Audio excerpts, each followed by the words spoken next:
Et salut à toutes et à tous, c'est Sixtina et aujourd'hui on se retrouve pour une nouvelle vidéo.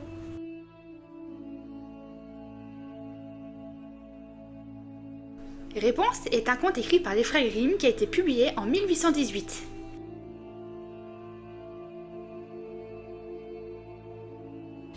La reine, qui est enceinte, est prise d'une forte envie de manger de la réponse, qui est une fleur, qu'elle aperçoit dans le jardin de sa voisine qui est une sorcière. La reine eut tellement envie d'en manger qu'à force elle s'en rendit malade. Son mari, voulant à tout prix la sortir de son mal, décide de s'introduire dans le jardin de leur voisine. La sorcière le surprend et décide de faire un marché avec lui. Ils auront la vie sauve s'il leur donne leur futur enfant. Et ils décident d'accepter le marché. Le jour de la naissance du bébé, qui est une fille, comme il était convenu dans le marché, la sorcière vient chercher l'enfant et lui donne le prénom de Réponse. Lorsque Réponse atteint l'âge de ses 12 ans, elle a de très longs cheveux dorés attachés en 2 nattes. Et la sorcière décide de l'enfermer dans une tour sans porte et sans escalier, seulement avec une fenêtre. Lorsque la sorcière veut rentrer dans la tour, elle dit à Réponse « Réponse, Réponse, lance-moi ta chevelure !» Réponse défait sa natte et la déroule à travers la fenêtre et les laisse glisser le long du mur pour que la sorcière puisse y monter. Un jour, un prince passe dans les environs et entend Réponse chanter. Et il est envoûté par sa voix. Et comme il ne pouvait pas rentrer dans la tour, il s'en approche tous les jours pour entendre Réponse chanter. Un jour, il se cache pour voir comment la sorcière monte dans la tour. Et la nuit tombée, il décide de tenter sa chance. Lorsque le prince rentre dans la tour, Réponse est effrayée par son apparition. Le prince arrive à la rassurer et lui dit qu'il est tombé amoureux d'elle. Réponse, qui a confiance au prince, lui dit qu'un jour, elle aimerait quitter cette tour avec lui.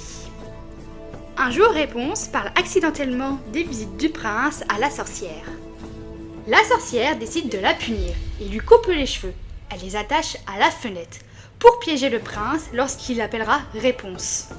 Lorsque le prince escalade le mur, la sorcière coupe la corde de cheveux.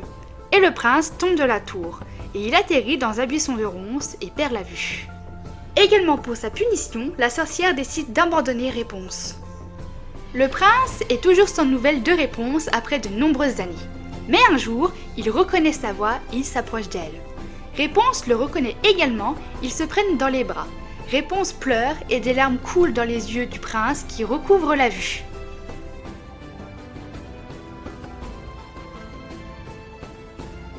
Ariel est un personnage de fiction inspiré du conte de la petite sirène de Hans Christian Andersen. L'histoire commence avec une petite sirène qui vit avec son père le roi de la mer, sa grand-mère et ses sœurs. Lorsqu'une sirène atteint l'âge de 15 ans, elle est autorisée à nager à la surface et contempler le monde extérieur. Quand la petite sirène atteint l'âge de ses 15 ans, elle est autorisée à nager à la surface et elle aperçoit un bateau au bord duquel se trouve un prince. Mais une tempête surgit, il fait chavirer le bateau, le prince passe par-dessus bord et la petite sirène le sauve en le ramenant inconscient au rivage. Mais une femme arrive et la petite sirène décide de s'en aller. Quand le prince se réveille, il aperçoit la femme et il pense que c'est cette dernière qui l'a sauvé. La petite sirène est surprise de découvrir que les hommes meurent très vite. Elle questionne sa grand-mère et elle lui apprend que les hommes vivent moins longtemps que les sirènes. Mais qu'ils avaient une âme éternelle. La petite sirène, elle aussi, voulait une âme éternelle. Mais pour cela, sa grand-mère lui dit que pour avoir une âme éternelle, elle devait être aimée par un homme et l'épouser. La petite sirène est déterminée à séduire le prince. Elle s'en va voir la sorcière des mers. La sorcière lui donne une potion qui transforme sa queue en jambe. Mais il y a des effets secondaires à la potion. Et comme rien n'est gratuit, la sorcière lui demande en échange sa voix. Et elle lui coupe la langue.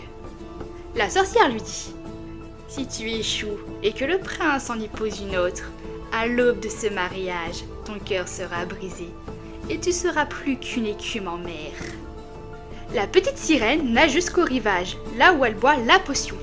Elle ressentit une douleur atroce, comme si une lame d'épée la transperçait, et elle s'évanouit.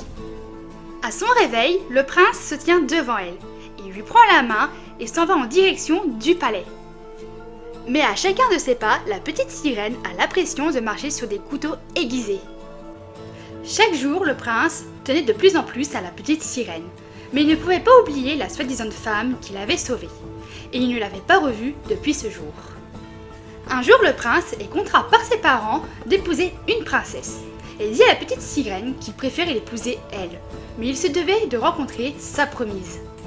Il découvre que la princesse est la fille qu'il avait soi-disant sauvée. Il tombe amoureux d'elle et ils annoncent leur mariage.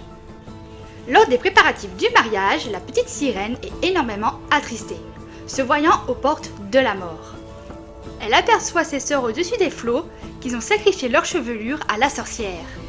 Elles lui tendent un couteau et elles lui disent « Si tu frappes le prince au cœur avec le couteau, tu redeviendras une sirène et tu pourras revivre avec nous. » Mais la petite sirène refuse de tuer le prince. Elle se jette dans la mer, mais au lieu de se transformer en écume, elle se transforme en créature céleste et s'envole vers le monde des filles de l'air qui, par leur bonne action, reçoit une âme éternelle.